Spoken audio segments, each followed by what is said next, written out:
ساينس فکشن په اوسنۍ زمانه کې د ادبیاتو یو مهم ژانر دی. ساينس فکشن څه ته وایي؟ دغه کلمه کله جوړه شوه؟ په نړۍ او پښتو ادب کې د دې ژانر ابتدا څه وخت شوې ده؟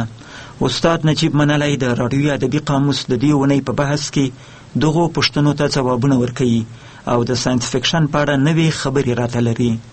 د ساينس فکشن هغه اصلي حدود که وګورو په خپله په کلمه کې دي، ساينس دی او فکشن دی. یعنی هغه خیالي واقعات چې د اوسنی معلوم ساينس په چوکاټ کې منطقي وي مګر عملا ممکن نه وي. دغه ډیر لاند تعریف کېدلی شي. په دې تعریف کې یو دا دی چې ساينس فکشن دی، یعنی قصه د داستان ده. دا فکشن خو دا اړخ نو په دې حساب باندې شعر نه ده، سفرنامه نه ده، داستان ده، او بل تخیلي ده د فکشن په حساب باندې. او لبل خو چې ساينس وایست نو په علم کې هم بنیاد لري. دغه اصلي خبرې دي. البته دا یو خبره چې تاسو شعر د فکشن نه وایسته، د زینو کارکتونکو په نظر دغه خبره پورا نخکاری. هغوی هم شعر په فکشن کې شماري. فکشن په دې معنی چې واقعیت نه دی، خیالي ده. نو د تخیل په ساحه کې شعر هم راځي. البته ساينس فکشن چې لکه څنګه چې مخکې ویل دا د داستاني ادب یو برخه ده. د ساينس فکشن د کلمې په برخه کې د لومړي ځل دپاره دا کلمه په 1853 کال کې د ویلیام ویلسن لخوا استعمال شوې ده. ویلسن څوک و؟ ویلیام ویلسن یو لیکوال دی، د 19مې پیړۍ لیکوال دی چې هغه د شعر په باره کې وړوکی کتاب لیکلی دی. وړوکی کتاب د زړې غټې موضوع په باره کې، A Little Earnest Book Upon a Great Old Subject. لومړي ځل دپاره د ساينس فکشن کلمه د استعمال کړې ده او هغه په دې شکل باندې وایي چې ټول معلوم علوم په خپل ذات کې داسې څه لري چې هغه د یوې ښکلې شاعرۍ جهانونه دي. یعنی علم څه شی دی؟ علم هغه څه دی چې زمونږ په چاپیریال کې زمونږ له عادي ژوند نه مونږ باسي. دغه په حقیقت کې د شعر په حصه کې یو نظر ورکوو، یعنی اصطلاح خو د جوړه کړه، خو آیا په همدغه مفهوم و منظور جوړه کړه چې نن سبا استعمالوو؟ نه، دا د کلمې اول استعمال چې د کړی دی په دغه وخت کې شوی دی. بیا د دې تقریبا 80 کاله تېرېږي چې ساينس فکشن په دغه معنا چې مونږ اوس استعمالوو په دې شکل باندې یا دې ته ورته شکل باندې استعمالیږي. په 1920 کال کې یو اخبار د فرانسوي لیکوال ژول ورن په باره کې لیکي چې ژول ورن د علمي داستانونو شکسپیر دی. د علمي داستانونو شکسپیر معنا دا چې داسې داستانونه د لیکل چې د علم په بنا باندې یې تکیه کوله. دغه علمي داستانونو ته هماغه د ساينس فکشن اصطلاح کارولې وه، ساینټیفیک فکشن هغه کارولی و. د هغې نه وروسته په 1940 لسیزه کې بیا دې کلمې د ساينس فکشن په نامه باندې بل ځای موندلی دی، هم په انګریزي ژبه کې او هم نورو ژبو ته یې سرایت کړی دی. اوس په انګریزي ژبه کې عموما د ساينس فکشن دپاره سای فای وایي، ځکه چې دغه د زموږ عصر د لنډیزونو عصر دی او د ساینټ فکشن نه فقط د لومړي ټکي راخیستي دي. نو عموما دغه ژانر ته سای فای وایي. بیا هم ځینې کارکتونکي سای فای د ساينس فکشن نه په دې باندې بیلوي چې سای فای د ساينس فکشن هغه ټیټ ډول ښیي. ټیټ ډول په څه معنی؟ یعنی عامیانه ډول یې. استاد منلی د ساينس فکشن تعریف وسو او په دې کلمه باندې خبرې وسوې، په دې اصطلاح باندې. کله چې ساينس فکشن یادی شي تر هر چا له مخه د دې ورن نوم، ژول ورن نوم د سړي ذهن ته راځي. هغه هم په 19مه پیړۍ کې تاسې هغه بل سړی یاد کو چې په 1854 کې د اصطلاح کارولې وله د ساينس فکشن ګمان کوم 1853 کې د ژول ورن د 19مې پیړۍ د اواسطو سړی دی او ساينس فکشن چې کله یادیږي نو په سر کې دا سړی یادیږي. آیا دغه ژول ورن د ساينس فکشن شروع کوونکی دی؟ یو دا پوښتنه ده. بله دا ده په افغانستان کې د ژول ورن داستانونه علامه محمود طرزي وژباړل. نو آیا ویلی سو چې په افغانستان کې د ساينس فکشن بنیاد البته ترجمه لري علامه محمود طرزي شي دی؟ دا خبرې دقیقې دي؟ د دواړو خبرو په باره کې تفسیر کېدلی شي. اول د ساينس فکشن ریښو ته که سړی ورشي نو تر ډېره حده زمونږ په اساطیرو او ولسی داستانونو کې ریښې لري. که چیرې موږ د جلات خان او محبوبې کیسې ته وګورو، جلات خان د دې دپاره چې محبوبې کلا ته ورننوځي یو بېدم جوړوي. دا بېدم د شان دی چې په جادو یا په منتر جوړ شوی.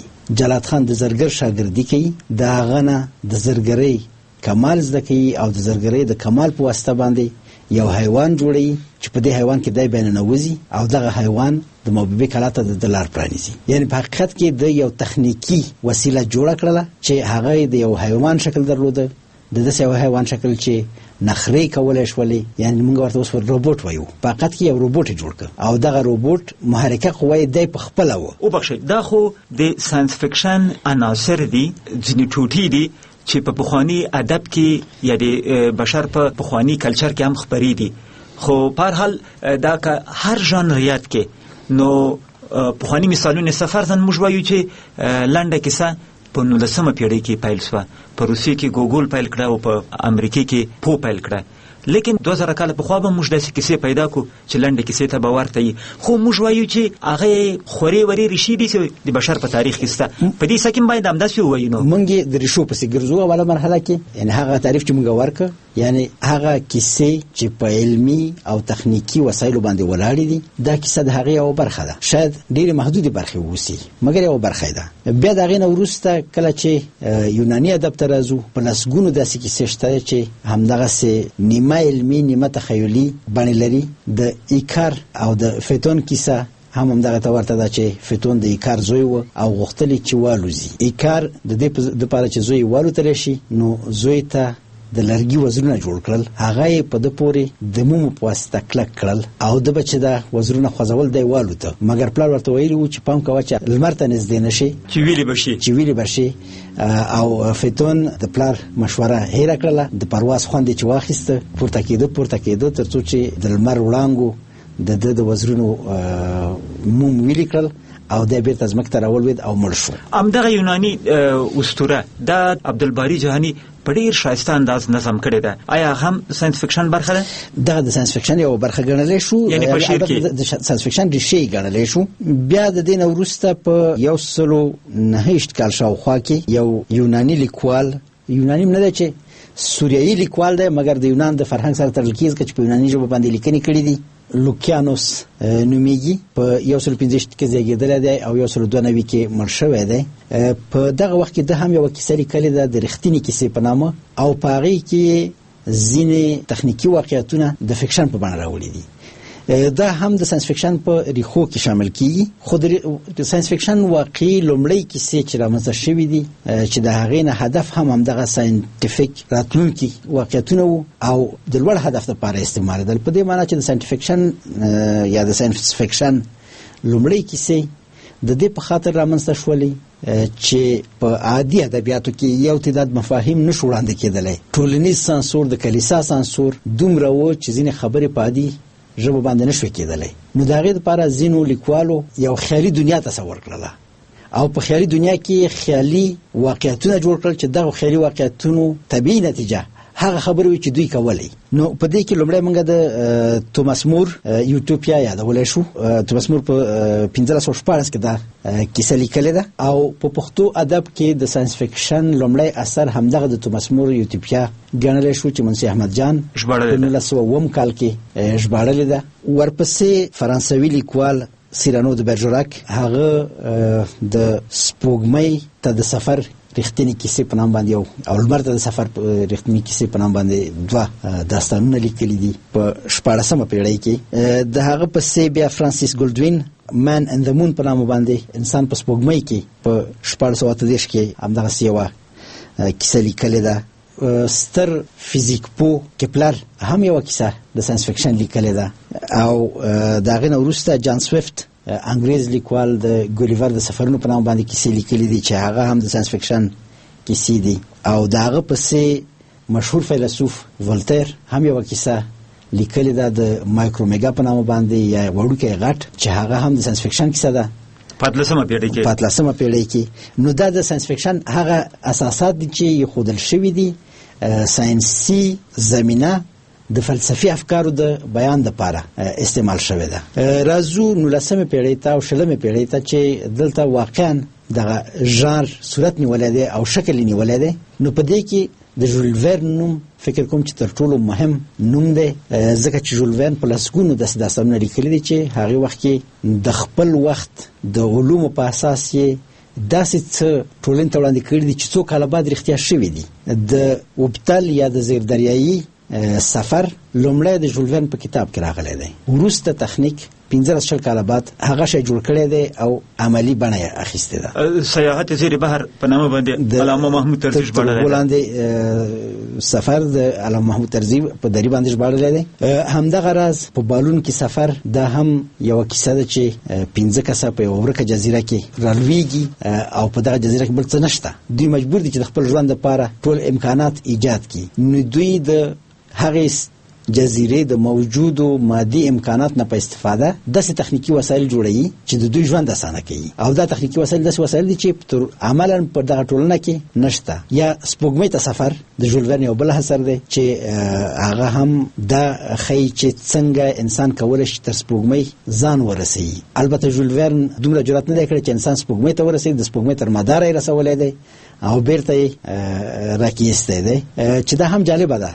لومړی ځل چې اپولو هم فضا ته واستول شوله په سپوږمۍ کې نه ناسته، د سپوږمۍ په مدار وګرځېدل او بیرته راکېوتل، او د هغې نه وروسته چې د اپولو عکسونه ځمکې ته راورسېدل پس له هغې انسان سپوږمۍ ته کېوته. نو د ژول ورن نوم د ساینس فکشن د کلمې سره ډېر کلک تړلی دی.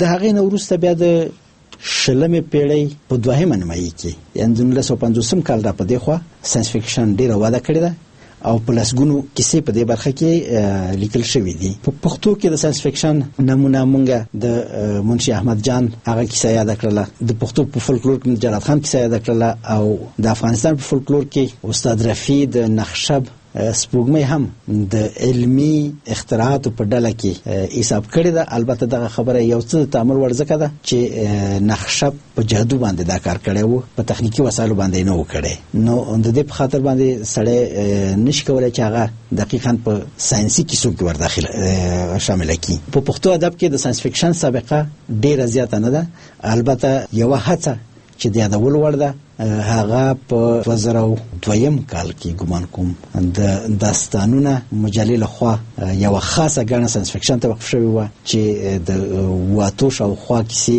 د بیلابیلو ژبو نه د ساینس فکشن کیسې په دغه ټولګه کې راجمع شوی وي. دغه چترۍ کتاب چې له فرانسوي ژبې ترجمه شوی دی ګمان کوم پوهان ډاکټر اکبر وردک هم د ساینس فکشن ځینې بیلګې ترجمه کړي دي. یوه بیلګه هغه ترجمه کړي او یوه بیلګه ما ترجمه کړي. او علاوه له دې ډاکټر محب الله زغم ساینس فکشن کې کار کړی دی، ایمل پسرلی کړی دی، ښاغلی عبید الله محک په دې کې کار کړی دی. د ساینس فکشن ساحې ته اوس راځو. ساینس فکشن لکه تاسو چې مخکې ورته اشاره وکړله په لسګونو واړه مختلف ژانرونه لري چې په هغې کې د نورو سیارو ته سفر، په خپله په ځمکه د نوو ټکنالوژیو ایجاد چې د هغې په نتیجه کې د انسان په ژوند کې ځینې تغییرات راځي، په زمان کې سفر چې دا هم یو ډیره مهمه موضوع ده او د فلسفي لحاظه ډیره مهمه موضوع ده. په زمان کې سفر یو ډیر مهم فلسفي سوال ایجاد کړی دی چې تقریبا د 50-60 کالو راهیسې علمي ټولنه په دې باندې مصروفه ده او فلسفي ټولنه په دې باندې مصروفه ده. هغه تیر وخت ته د سفر خبره ده. کیسه داسې ده چې یو څوک یو ماشین جوړوي، تیر وخت ته ځي او په تیر وخت کې د خپل نیکه سره مواجه کیږي. په یو مسله باندې دوی سره جنجال راځي، د خپل نیکه وژني. نو که د خپل نیکه وواژه د پلار نشي پیدا کېدلی، چې پلار پیدا نشو دی نشي پیدا کېدلی، چې دی پیدا نشو دی په ماضي کې سفر نشي کولی، که په ماضي کې سفر ونه که خپل نیکه نشي وژلی، چې خپل نیکه ونه واژه د پلار پیدا کیږي، چې پلار پیدا شو دی پیدا کیږي، چې دی پیدا شو دی په ماضي کې سفر کولی شي نو خپل نیکه وژلی شي. دې ته د نیکه تناقض وایي چې د ساینس فکشن یوه ډیره ستره برخه تشکیلوي او په دې وروستۍ نیمه پیړۍ کې ډیرو فیلسوفانو په دغه مسله باندې کار کړی دی او ځینې نظریات وړاندې کړي دي او لیکوالو هم قصې پې لیکلي دي د نویو ټکنالوژیکو وسایلو په مرسته هوښیار ژوند یا آیونو سایکالوجي په نامه باندې دغه برخه هم په دې کې شاملېږي. د رڼا تر سرعته سریعتر نقلیه وسایل چې دا هم زموږ علم نه مني مګر د تیوري د لحاظه یو ممکنه خبره ده. نو په دې خاطر دا هم په دې ډله کې راځي. روبوټونه چې جوړیږي او روبوټونه څنګه کولای شي چې په ټولنه کې حساس نقش ولوبوي، دا هم د ساينس فکشن یو ډیره حساسه موضوع ده. یو وخت مې یو ساينس فکشن قصه لوستې وه، په هغه کې زر کاله نورم تیری په دنیا باندې. بیا نو په پاریس کې یو جشن، نو بیا جشن ته د عسكر تیریږي، خو دا عسكر کوم لیډر ته نه تیریږي بلکې یو ماشين ته تیریږي، ټول زور د ماشيني. همدغه راز یو کیسه چې ما پښتو ته ژباړلې ده او د فرانسوي لنډو کیسو په مجموعه کې د اطلاعات او فرهنګ وزارت په دې وروستیو کې چاپ کړې ده، د چترۍ تر عنوان لاندې پاره کې راغلې ده. هلته هم خارونه دي چې روبوټونه یې کنټرولوي او د انسانانو ژوند د هغوی لخوا تر څار لاندې نیول کیږي. خو که یو خبره وکم استاد منلای، ځینې خلک وایي چې ساينس فکشن کیسې له هغو ملکونو سره ډیر تعلق لري چې ساينس پکې ډیر مخته تللی دی. خلک د ساينس پیسه کې تخیل هم ډیر لري او په دې وروسته پاتې وطنو کې چې ډیر ابتدایي شیان لا خلکو ته ناآشنا دي، د ساينس فکشن کیسې ډیره ګټه نه لري او ډیر ممکن په ټولنه کې توجه هم جلب نه کړي. تاسو یو نظر سته، تاسو دا نظر څومره سم ګڼئ څومره ناسم ګڼئ؟ دا نظر سل په سلو کې ناسم دی، ځکه چې نن نړۍ ته د یو کلی په سترګه کتل کیږي. که ستاسو په یاد وي همدغه 2 کاله مخکې په کابل کې اوازه خپره شوه چې چا داسې یو کمپیوټري وایروس جوړ کړی دی چې د ټلیفون زنګ درته راشي او ته ټلیفون غوږ ته ویسې نو ستاسو غوږونه نوینه بهيږي. دا په خپل د ساينس فکشن یو کیسه ده. زمونږ خلکو په دې باندې باور وکړ. د دې معنی دا ده چې دوی ساينس په کافي اندازه په خپل ژوند کې داخل بولي او په کافي اندازه ساينسي تحولاتو ته دوی په واقع بینانه ډول ګوري چې دغه یو خیالي شی هم د دوی لپاره معقول ښکاري. نو زمونږ ټولنه چې ساينس فکشن نه مني، بل به کوم ټولنه مني؟ 40 یا 50 کاله مخکې آرسن ویلز یو د سینما کارګردان او لوبغاړی دی امریکایي، هغه یو رادیو پروګرام جوړ کړ. په دغه رادیو پروګرام کې د اعلان وکړ چې د بهرنیو سیارونو خلک راغلي دي او نیویارک یې اشغال کړی دی. همدغه پروګرام په نیویارک کې داسې یو همهمه جوړ کړ چې د بلوا حالت ته نږدې شوله. یعنی په هغه وخت کې د امریکا خلک دغه څه خبرې منلو ته آماده وو. نو د دې خبرې او د دې خبرې ترمنځ چې یو جګړه کیږي، یو بلوا کیږي، یو شورش کیږي، هیڅ فرق نشته. دوړ د خلکو لپاره منل دي، د منلو وړ دي او په دې اساس باندې موږ کولای شو چې په افغاني ټولنه کې هم ساينسي کیسې ولیکو. البته زمونږ د خلکو لاسرسي یو لړ ساينسي او تخنیکی واقعیتونو ته په هغه اندازه نه دی چې د غربي نړۍ دی. نو دلته افغان لیکوال باید دې ته فکر وکړي چې هغه څه خپل ټولنې ته وړاندې کوي د ټولنې لپاره د منلو وړ ووسی یا د پوهېدلو وړ ووسی. مثلا په نانو ټکنالوژي باندې یا په هغه ټکنالوژي باندې چې په هغه کې ډېری وړې ذرې استعماليږي، کمپیوټري ذرې یا ډېر وړ کمپیوټرونه استعماليږي. که په دې اساس باندې یو کیسه څوک لیکي د هر چا لپاره د منلو وړ ده. که چیرې مونږ د لرانه تر سری حرکت په اړه کې په خارجي دنیا په اړه ځینې خبرې لیکو، شاید چې دا چا لپاره د پوهې وړ نه وي، ځکه چې د رڼا سرعت یو څه مکتبي پوهه غواړي. او په اروپا کې چون الته علم عام دی، عالی تعلیمات هم ډیر دي، نو که یو سړی په ډیره خاصه ساينسي ساحه کې هم ساينس فکشن لیکي، ممکن لوستونکي ولري، یو محدوده ساحه لوستونکي خو به ولري. خو د افغانستان غونډه ټولنه کې چې ځینې پیچلي علوم بخي حتی نومینار ودل کیږي، بیا بدلته نو خامخه پیچلي، ځکه مخاطب به ونه لري، لوستونکي به ونه لري. او دا عین خبره موږ په طبي ژوندانه کې هم کارولای شو. که چیرې په افغانستان کې د سټاک مارکیټ په اړه کې او د سټاک مارکیټ د ستونزو په اړه کې څوک یو ناول یا ولنډه کیسه لیکي، دغه کیسه کې د چې لوستونکي ونه لري، ځکه چې موږ په افغانستان کې سټاک مارکیټ نه لرو. په داسې حال کې چې د دنیا د اقتصاد تر ټولو عمده ماشين نن ورځ سټاک مارکیټ دی یا د اسهامو خرڅونه او اخیستنه ده. استاد منلای د ساينس فکشن په څه کې یو بل خبره، ځینی کسان دا وایي چې ساينس فکشن د علمي تخیل له وده سره مرسته کوي، خصوصا که کوچنیانو ته د ساينس فکشن کیسې ولیکل سي، له دوی نه ممکن په آینده کې داسې کسان جوړ شي چې اختراع به وکړي او د دوی هغه علمي او ذهني صلاحیتونه به وغوړېږي وسره. له دې نظره هم ورته کتل کېږي، یعنی دا یو قسم عملي فایده ده، له ادبیاتو بېله یو برخه ده. آیا دغه اړخ هم د توجه وړ دی؟ زه د ادبیاتو په جوړونکي نقش باندې باور نه لرم. له لویه سره هیڅ کله ادبیات انقلابونه منځته نه راوړي، که هغه ټولنیز انقلابونه وي که هغه علمي انقلابونه وي، مګر ادبیات کولای شي چې د علمي مفاهیمو، د ټولنیز مفاهیمو، د سیاسي مفاهیمو په خپرولو کې مرسته وکړي. نو دا نشو ویلی چې د ساینس فکشن په پراخه پیمانه واردول به افغانستان ته دا فایده ولري چې افغانان به د مخې عالمان شي. دا خبره فکر کوم چې عقل نه مني، مګر دا خبره یو واقعیت دی چې د ساینس فکشن د لارې مونږ کولی شو چې ځینې شیان خپلې ټولنې ته ور وپېژنو. دا داسې شیان دي چې شاید عملا موجود واوسي یا په لږ تفاوت سره موجود شي. یعنی د علمي تخیل په وده کې مرسته کولی شي؟ د علمي تخیل په وده کې هم علم تر ساینس فکشن ډېره مرسته کوي. په حقیقت کې ساینس فکشن د ننني علم سباتنی حالت دی. تر څو چې نننی علم سړي ته نه رسېدلی، سباتنی حالت یې نشي تصور کولی. نو اول د علم رایجېدل شرط دي او د هغې نه وروسته بیا ساینس فکشن د علم په رڼا کې وده کوي. علم د ساینس فکشن په رڼا کې وده نه کوي.